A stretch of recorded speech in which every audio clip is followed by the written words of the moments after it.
आपके मंच पे जो महिलाएं बैठी हुई है, मैंने जो डिमांड किया 50%, क्या वो हाथ नहीं उठाएंगे इसके लिए? जरूर हम लोग भी हाथ उठाएंगे, लेकिन समय के साथ होगा। जरूरी नहीं है कि 29 में ही हो जाए, समय के साथ होगा। अभी आप लोग का जो सवाल अभी तक आया, आप लोग को एक बात जरूर कांग्रेस से भी पूछना। अभी तो आपका प्रेस 11 साल छोड़िए ना, कांग्रेस की बात 5 बजे पूछा जाएगा सवाल आपका। तो इसलिए मैं बोल रहा हूँ कि अगले जगह अगर आप जाएंगे तो वहाँ सवाल करने के लिए आप लोगों के पास भी मटेरियल होना चाहिए। 11 साल हमारी शासन है, हम 33% देना चाहते हैं। 60 साल जिन लोगों ने शासन किया वो 1 भी परसेंट नहीं देना चाहते हैं, ये 33% देने से भी रोक रहे हैं। तो सवाल भाजपा से होनी चाहिए कि सवाल कांग्रेस से? अटल बिहारी वाजपेयी के समय में भी ये बिल आया था जिसको 25 साल के लिए आगे मैं आप ही लोग के बात को बोल रहा हूँ। किसी झारखंड में, एकीकृत बिहार में भी पंचायती राज में यहाँ महिलाओं का आरक्षण नहीं था। भारतीय जनता पार्टी की अर्जुन मुंडा जी के नेतृत्व में सरकार बनी और 50% आरक्षण हम लोगों ने पंचायती राज में।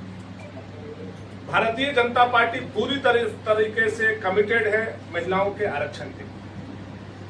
इसलिए मैं इस बात को बोल रहा हूं, जैसे हमारे माननीय सांसद जी ने बताया कि जिस दिन से मोदी जी आए हैं उस दिन से महिला सशक्तिकरण के एक करके सीढ़ी उन्होंने चढ़ी। हमने पंचायत में उनको आरक्षण दिया, हमने उनको मूलभूत सुविधाएं दी, हमने उनको नारी सशक्तिकरण के रूप में बेटी बचाओ बेटी पढ़ाओ से लेकर के तमाम चीजों के रूप में उनको मजबूत करने का काम। अब नारी को कानून बनाने के अधिकार में शामिल करने का जब विषय आया, जब 2023 में आप साथ में थे यही 33% आरक्षण के लिए, तो 2026 में आप क्यों भाग रहे हैं? विपक्ष का साफ तौर पर कहना है कि जिस काउज के साथ 2023 में आया लोकसभा में, मैं आपके के विषय उसी काउज के साथ इसको पास करते हैं। बिल्कुल, डिलिमिटेशन के काउज पर आप ये बात को बताना चाह रहे हैं। मैं आपसे पूछना चाहता हूँ, ये 1971 में इसको फ्रीज किया गया। किसने फ्रीज किया? श्रीमती इंदिरा गांधी। जबकि हमारा बाबा भीमराव अंबेडकर जी का बनाया हुआ संविधान यह शक्ति देता है कि डिलिमिटेशन अनवरत चलने वाली प्रक्रिया है। जैसे जैसे संख्या बढ़ती जाएगी वैसे वैसे हम लोग इसको डिलिमिटेशन के माध्यम से पार्लियामेंट में मामला ला करके अपने संख्या के हिसाब से लोकसभा विधानसभा को बनाने का बढ़ाने का काम करेंगे। क्यों रोका आपने? आपका मकसद 50 साल इस देश पर शासन करना था, हुकूमत करना था। मैं कांग्रेस से सवाल कर रहा हूं आप ही लोगों के माध्यम से, क्यों रोका आपने? क्यों फ्रीज किया? क्या उद्देश्य था इसके पीछे? क्या तर्क था आपका इसके पीछे? आप बता सकते हैं क्या? नहीं बता सकते हैं। अब जब तमाम प्रक्रिया अड़चन को दूर करते हुए 2026 उस 50 साल को हम लोग पूरा किए, मोदी जी ने बड़ी ईमानदारी से इस बिल को लाया, वो 50 साल पूरा होने पर, तो कांग्रेस को इसमें सपोर्ट करना चाहिए था कि नहीं करना चाहिए था? और हम इसलिए लाए इस बिल को कि हम 2029 के असेंबली और पार्लियामेंट का चुनाव में 33% आरक्षण देना चाहते हैं। हम तो 1 नेशन 1 इलेक्शन भी लागू करना चाहते हैं, देश में एक साथ चुनाव, लेकिन विधानसभा का भी लोकसभा का भी, और 33% आरक्षण पूरे देश में एक साथ लागू, ताकि किसी को ये मौका नहीं मिले कि वो लोकसभा का भी चुनाव लड़े, वो विधानसभा का भी चुनाव लड़े। अलग अलग जब चुनाव होगा तो अगर जो विधानसभा में हारेगा वो लोकसभा में लड़ेगा, जो लोकसभा में हारेगा वो विधानसभा में लड़ेगा। बिल्कुल क्लियर कट मोदी जी का जो सोच है वो महिला के हित में है, देश की आधी आबादी के।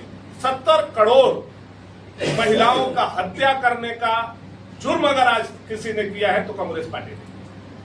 शाही जी, और कांग्रेस के हाथ में वो हथियार पकड़ाने का किसी ने काम किया है तो ममता बनर्जी ने किया है, अखिलेश यादव ने किया है। और महिलाओं की हत्या करने के लिए अगर कोई जिम्मेवार है तो हमारा साउथ की कुछ पार्टियां हैं, जो महिला का 70 करोड़ महिला का राजनीतिक हत्या के वो लोग जिम्मेवार हैं।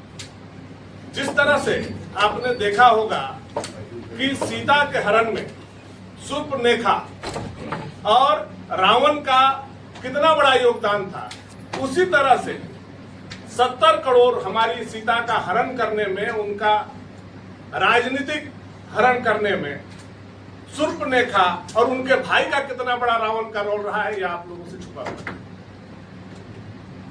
हम लोग बहुत विचलित हैं कि जब कोई एक महान पुरुष आकर के गद्दी पर बैठता है और वह एक देश में अमूलचूल परिवर्तन करना चाहता है, अच्छा परिवर्तन करना चाहता है, नया दिशा देना चाहता है, वैसे समय पर कांग्रेस की जो संकुचित मानसिकता है वह सोचती है कि कांग्रेस ही संविधान का जो भी तोड़ मड़ोड़ कर सकती है वह हक केवल कांग्रेस को था।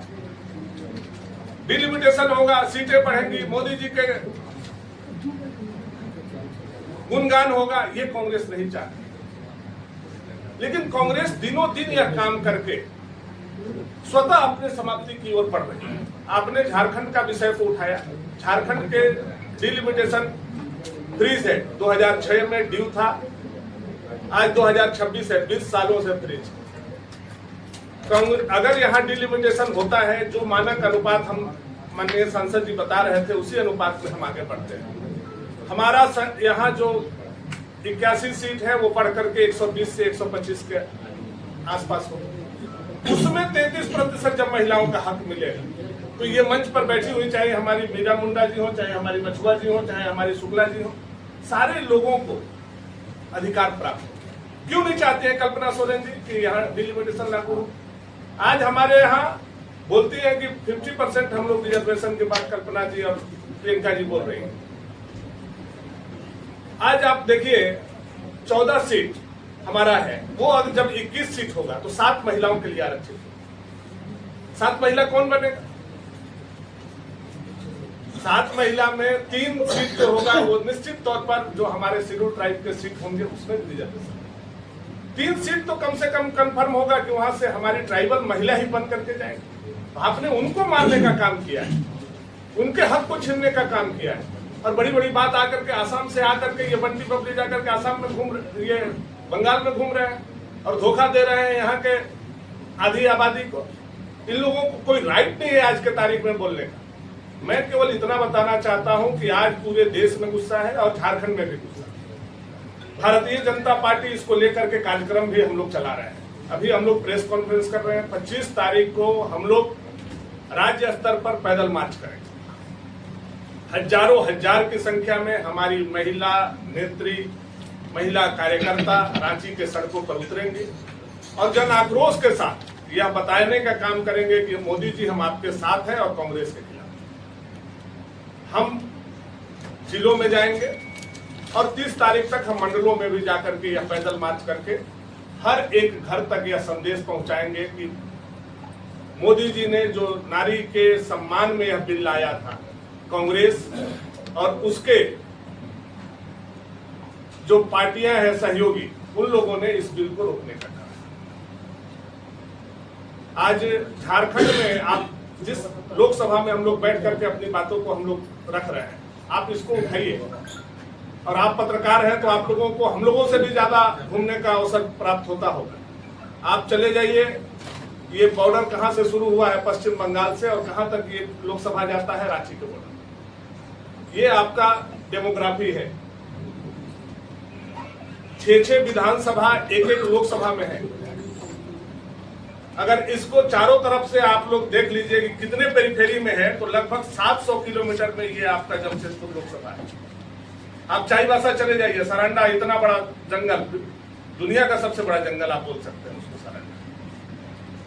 आप उठाइए छत्तीसगढ़ का बॉर्डर, आप उठाइए उड़ीसा का बॉर्डर, आप चले जाइए झारखंड का बॉर्डर, आप चले जाइए छत्तीसगढ़ का बॉर्डर, उतना दूर तक आपका चाईबासा आपका बगल का लोकसभा से। यह डिवाइड होना चाहिए कि नहीं आज की तारीख में? लोगों की आवश्यकता है कि नहीं? हम पंचायत छोटा बना रहे हैं, विधानसभा भी छोटा हो, हम ब्लॉक छोटा बना रहे हैं, जिला भी छोटा हो, हमारा लोकसभा भी छोटा हो, हमारा विधानसभा भी छोटा हो, ताकि अधिक से अधिक जनप्रतिनिधि जनता के काम को पूरा कर सके। तो मोदी जी का बहुत स्पष्ट सोचना है, जिस पर ये कांग्रेस ने धूल धूसरित करने का काम किया है, और इसका जवाब आधी आबादी के साथ साथ जितने भी संवेदनशील लोग हैं वो उसका जवाब। जेएमएम तो बोल रही कि भाजपा जो है डिमिलिटेड परिसीमन का छोला ओढ़ करके कुल मिलाकर के महिलाओं को गुमराह कर रहे हैं।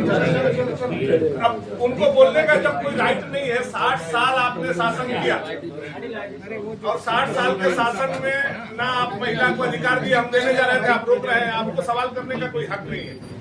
कांग्रेस अगर महिला के नाम पर महिला शब्द भी बोलती है तो हमको लगता है महिला लोग को खपड़ी लोग को दौड़ाना चाहिए, उन लोगों को कालीन को देना चाहिए, कांग्रेसी लोगों को, जेएमएम के लोगों को। नहीं तो इसमें कोई मोदी है तो मुमकिन है का कोई फॉर्मूला अप्लाई होगा?